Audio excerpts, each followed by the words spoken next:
Right, listen to these 5 opening sentences, which I hope will grab you by the taste buds. 1. What is the secret ingredient in your salad is not chili, but is propaganda. 2. Somewhere right now, a grandmother in Vientiane and a street vendor in Udon Thani are making the exact same dish, yet their governments want you to believe they are mortal enemies. 3. I have lived long enough to know that borders are just bureaucratic scars, but I will be damned if I will let a bureaucrat tell me how to season my dinner. 4. For centuries, the Mekong River ignored the lines on a map. Today, those same lines are tearing a simple papaya salad apart. And 5, well, 5 is just me admitting that I have spent the best part of 40 years in this sweltering paradise, and the only thing that still gets my blood pressure up faster than a motorbike taxi cutting me off is someone telling me that Som Tum is not Lao. Right, now I have offended half of you, let us get on with it. Now, you look at the river, gorgeous is it not? It does not care about passports. For centuries, that was the mighty Mekong. It was not a border, it was a bloody highway, a superhighway of spices, stories, and, well, fish, specifically fermented fish. If you want to understand the great Som Tum debate, you have to understand the ghost on the map. Before 1893, the idea of Thailand versus Laos was a bit fluid. The people on the banks of this river, the Lao, the Isaan, the Thai, they were a tapestry, not a set of Lego bricks. They shared language, they shared spirits, and they shared a mortar and pestle. Now, some people fight over this dish. It was just called Tam Ma Kung. It was the food of the river, the food of the land. It had one essential, non-negotiable ingredient, bara, fermented fish. Then the French showed up. Typical. They drew a line. The Franco-Siamese Treaty of 1893. In one stroke of a pen, they took the lands east of the Mekong and gave them to the French Indochina and kept the west for Siam. They did not split a kingdom, they split families, grandmothers on one side, grandchildren on the other. And what happened to the mortar and pestle? It was dragged along for the ride. On the Lao side, they kept the old ways, Padaek, the thick, funky, potent paste that makes your eyes water and your ancestors nod in approval. On the Thai side, in the newly designated Isaan region, they had to adapt. They had to become Thai. And so the para became a little more refined, a little more palatable to the Central Powers in Bangkok, who looked down their noses at these stinky country cousins. The stage was set. The same family recipe, now forced to pick a side. Fast forward to 2026. Welcome to the digital food wars. I call it the weaponized mortar and pestle. You have seen it, have you not? Some influencer in a pristine Bangkok kitchen. You know the type. The ones who look like they have never broken a sweat in their lives, pounding away.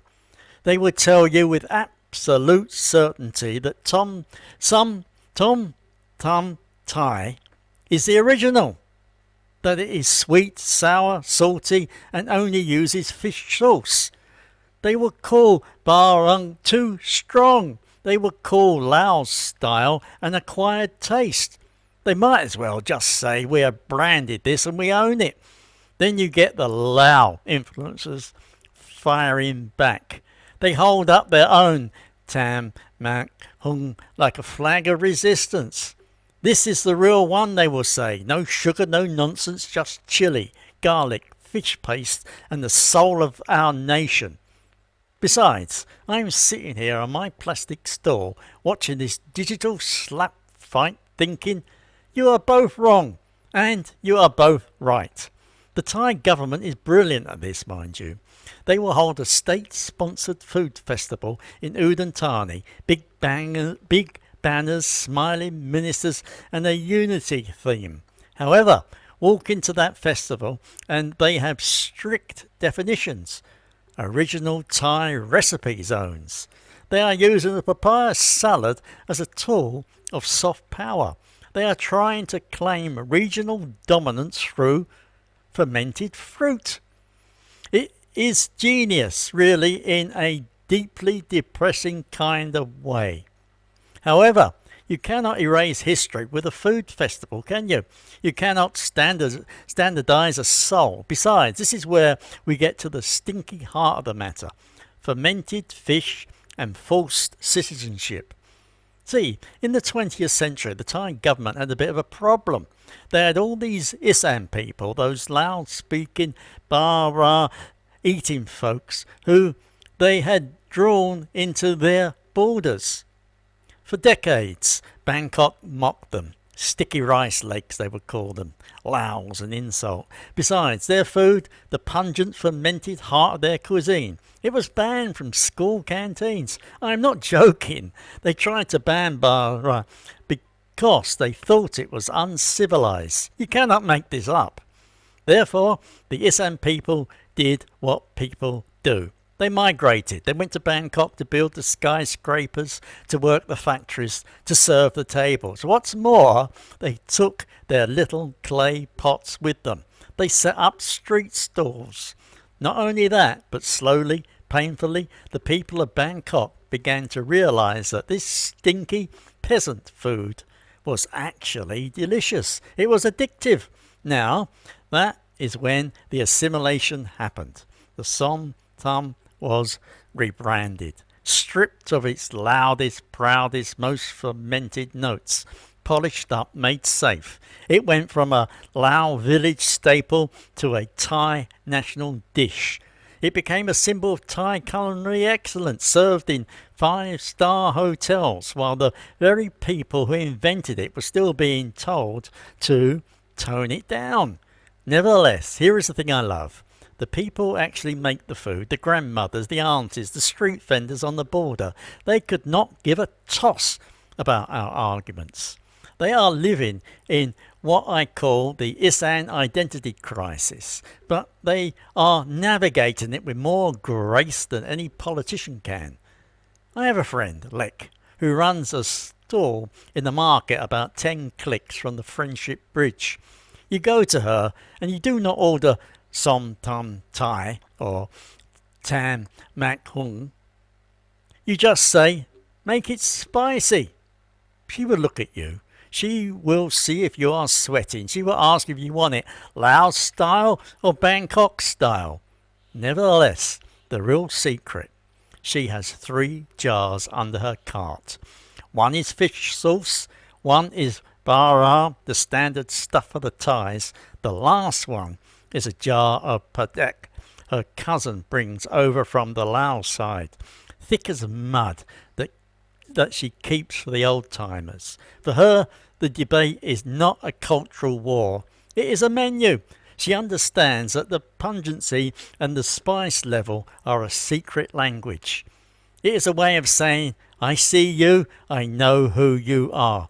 It is resistance against the bureaucrats who want to put her in a neat little box. Now, I have tried to make this point at a dinner party in Vietnam once, got a bit passionate, went to demonstrate my technique. Let us just say the papaya had other ideas. My point is, and I'm cleaning the lens now, thank you very much. My point is that you cannot contain this. You cannot own it. You can try to put a flag on a mortar and pestle, but the pestle has a habit of smashing your knuckles when you get too cocky. So, let us talk about dismantling this culinary border, shall we? Because the truth is, if you trace the Mekong's history, the most authentic version of this dish is the one that acknowledges no borders at all. It is the one which uses whatever is available.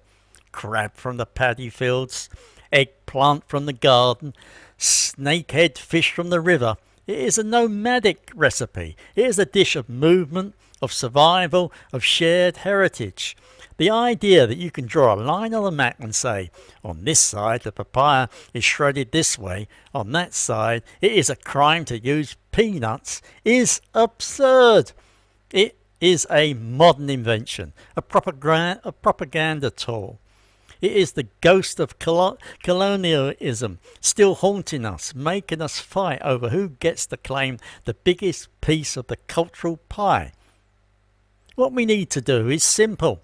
We need to look at the mortar and pestle not as a weapon but as a bridge, because if we cannot agree on a salad, how the hell are we going to agree on water rights or trade or, God forbid, who has the best Muay Thai fighter? When I sit here in the heat of the afternoon watching the world go by, I am not eating Thai food or Lao food. I am eating Mekong food. It is the taste of a region that refuses to be colonised, not just by foreign powers, but also by the rigid nationalistic ideas of identity. Therefore, the next time someone tries to tell you that your bara is too stinky or that you are using the wrong type of palm sugar, you just smile. You smile because you know the truth. You know that heritage cannot be colonized. You know that a dish shared by millions is bigger than any flag. Besides, you will know that the only person who gets to decide what goes into your papaya salad is you and the old woman with the 3 jars under her cart. Now, if you would excuse me, I have a date with a sticky rice basket and a plate of something that defines definition. It has got Padaek in it. It has peanuts in it because I'm a rebel. To top it off, it has got the ghost of the Mekong in every single bite. Right, you have listened to me rant. Now it's your turn. I've lost my marbles, or does this debate drive you up the wall too? Is Som Tum Thai, or is it Lao, or is it just food? Let me know in the comments and tell me, what is your non-negotiable ingredient? If it does not have bara, you do not even call it a salad. I will be in the comments arguing with everyone. Do not disappoint me, and do not forget to hit the like button. Just before I go, I have to say, there is something generally beautiful about the idea of people from Vientiane, Khon Kaen, Udon Thani and beyond sitting down with a cold beer lao, a Leo, a Chang or a singer, I suppose, if one must, and arguing passionately, loudly and fondly over who does it best. The pendant in me says that is the point. The grump in me says it is the only kind of border dispute worth having. Now, go on then. Get yourself a large plate, extra bara, and if anyone tells you it is wrong, just remind them that the Mekong has been mixing these flavours long before any of us were here to squabble over them. Thanks for listening, and goodbye.